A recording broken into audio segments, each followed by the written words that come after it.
Win big with new DRF All Access Past Performances. With one best-in-class product, you now get all 3 past performance formats. Go to DRF.com and use coupon code 1FREEPP for a free single card today. Dan Illman, Ashley Mailloux taking a look at race number 8 at Woodbine on Sunday. It's the $100,000 Frost King Stakes for the Ontario sired 2-year-olds going 6.5 on the Tapeta. Before we take a look at this field, remember DRFTV viewers have a great opportunity, 10% off all DRF past performances. Shop now by accessing the QR code on your screen. Use the coupon code DRFTV. 10. Here's the field for the Frost King. 9 quality 2-year-olds in here in the 8 Unbridled Weather. The 2-to-1 morning line favorite. This horse has been double digits in all 3 starts. Is going to get bet here despite being a maiden.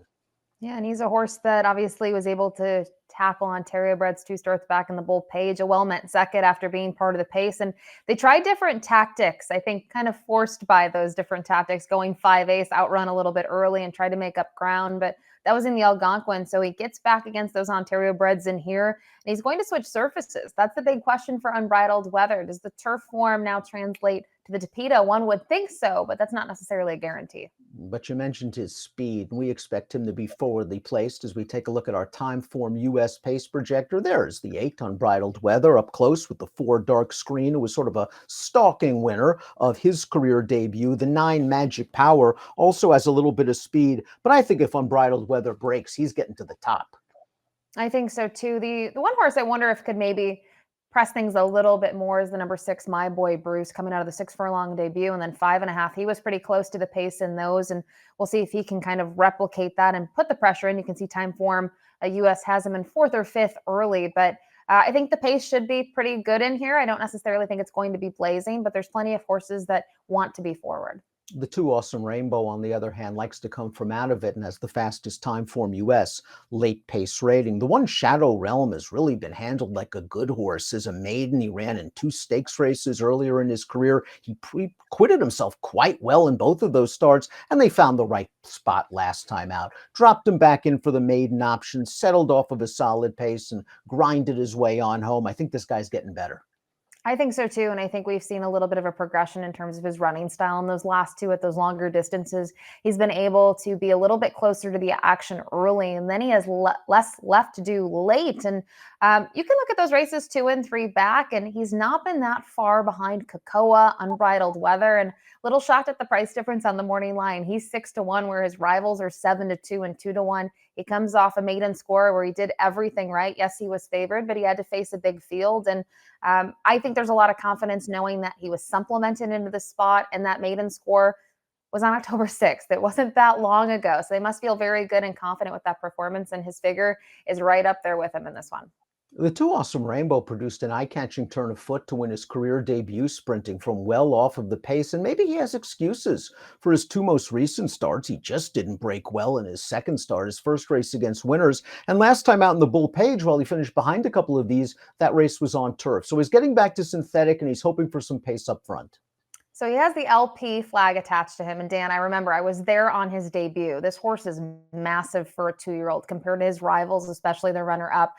He's got a lot of size on him. And that makes me think that maybe the game is to go longer in the future as a 3-year-old.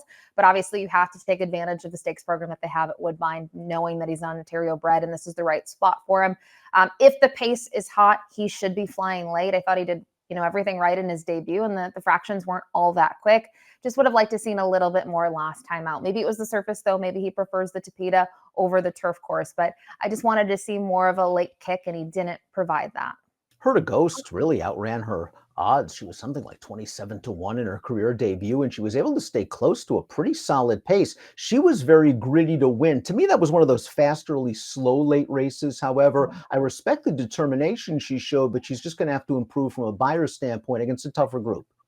Absolutely. And he's going to get Lasix for the first time. Didn't have Lasix in that debut. At least the win, though, came over the surface at a comparable distance, 6 furlongs. I just wonder when you look at that figure, Dan, compared to others. I don't want to say buyer speed figures are the holy grail, but, I love them. A 39 is really light against this group.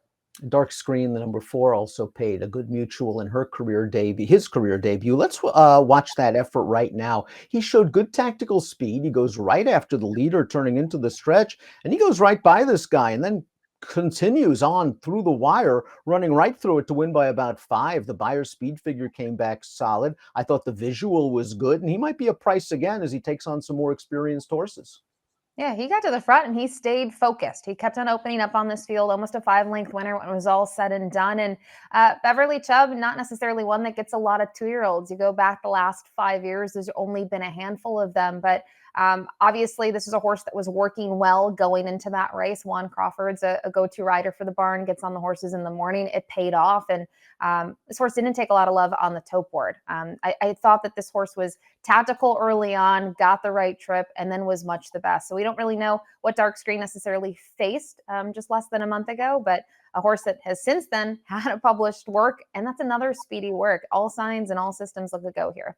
The 5 is Kakoa, who could certainly improve getting Lasix for the first time. And this one has done little wrong. A winner 2 starts back on the synthetic, ran a good second in the Simcoe behind a runaway winner. And then they tried him on turf last time out, and I thought he ran just fine in the Bull Page. Kakoa is one of several horses coming out of the Bull Page. The second place finisher is Unbridled Weather, who's going to be on the lead and tired. You're going to see Shadow Realm finishing third, but Kakoa is maybe moving almost as best as all in the stretch. He's down towards the inside and he's firing.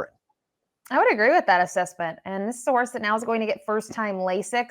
I think looking at his last 2, he's been a little bit further back, which is maybe somewhat shocking, knowing that his other races were at shorter distances, but the fractions were also a little bit quicker in those last 2 efforts. And I thought he was traveling well. Another one that's done nothing wrong, has taken at least a numbers step forward in each of those starts. And Catherine Day Phillips, I feel like she's having a really good meet up there. She has these horses in form, and we can't forget this horse was still second in the Simcoe. I know, well defeated behind Scorching, but Scorching came back to win via disqualification the Cup and Saucer, which is a prestigious race. My boy Bruce just finished behind Ride for the Purse in the career debut, and then took the necessary step forward second time out. Couldn't have found an easier field, was just bet down to 1 to 5, but it was nice to see the Beyer progression for another horse that seems very tactical. Definitely. And as I mentioned, I could see this horse pressing things early. I think the positive between the race on August 18th and September 8th was, yes, this horse shortened up a little bit, but didn't give up, was able to kind of maintain that margin, where on debut, I think just got a little leg weary and tired in the end behind Ride for the Purse, who he has to face again. I just start to wonder, right? It's a similar story to maybe the 3, maybe a little bit too much too soon, but you have to take a crack and give this horse an opportunity, and maybe this colt can sit the trip. The 7 is Ride for the Purse. He just seems a little bit green. He hasn't been able to get out of the gate in either one of his 2 lifetime starts. He did show off a nice turn of foot to win his career debut, but couldn't overcome that bad break last time out in the Bull Page. Getting back to synth can help, and maybe the blinkers will just help him focus. Yeah, maybe it'll help him focus and just get out of the gate cleanly. You mentioned he's had problems in both of them. Kind of looking at the more recent performance in the Bull Page, if you look at the top 3, they were basically the top 3 around most of the racetrack. So I think he was at a huge disadvantage there in terms of trip and running style. It's not going to help his chances. And it'd be different if the back of the pack horses were closing. They just weren't. So maybe you draw a line through his most recent performance. You look at the debut. Obviously, he was able to circle the field and get up in time to win by half a length. But another one that has a little bit of a soft figure coming into this race. The morning line favorite is the 8 Unbridled Weather, still a maiden after 3 lifetime starts, but we saw him dig deep to get a placing in the Bull Page after setting the pace. And Ashley mentioned it earlier on. This horse just couldn't get to his preferred forward position when cut all the way back to 5/8 of a mile. It was just too sharp for him. So now he stretches out. He's going to show speed. Again, he does have the very competitive Beyer speed figures. I'm just not sure I want to take too short a price on this horse because he's never gotten bet.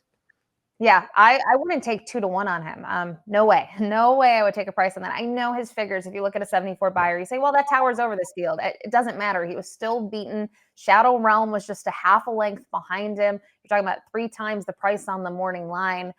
There's some reservations. I will say Fraser Abley has been riding well and rides him very well. And we talked about the 5/8 performance, probably too sharp of a distance. So I like him at 6.5. I think there's some upside there. He's going to switch surfaces.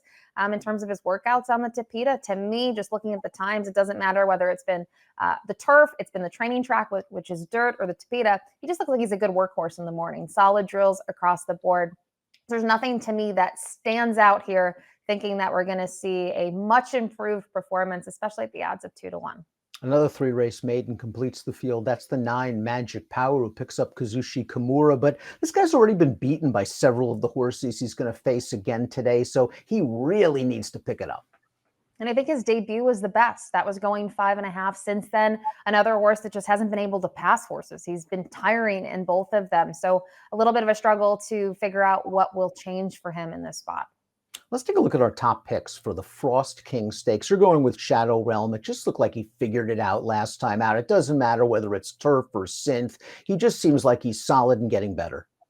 Yeah, I might have already teed this up a little much when I was talking about the difference in prices. I just think if he's anywhere near 6 to 1, he's great value. I know he's coming off a short rest compared to others in the field, but his performance last time out, I think anything close to that is capable of winning this race. And I think he has that tactical early foot and draws well. And hey, that last race was at 7-8, so 6.5 should just be fine for him in here. We have the same triple, just a different order. I like Dark Screen's debut. I'm not really thrilled with the horses coming out of the bull page with Kakoa and Shadow Realm, the two I would take. I thought Kakoa was shuffled back a little bit on the backstretch and into the turn before re-rallying. I'm curious to see what this horse does first time Lasix. 1-4-5-8 for Ashley, 4-5-1-2 for me, and the Frost King Stakes, the second of 2 stakes races for 2-year-olds at Woodbine on Sunday. Good luck. Hey buddy, you look like you're in need of a winner, and just remember, if you like and subscribe right over here, you can get all of the great content on DRF.com, including Race of the Day, stakes previews, and lots more, featuring me and my superb selections. Trust me, you're not going to regret it.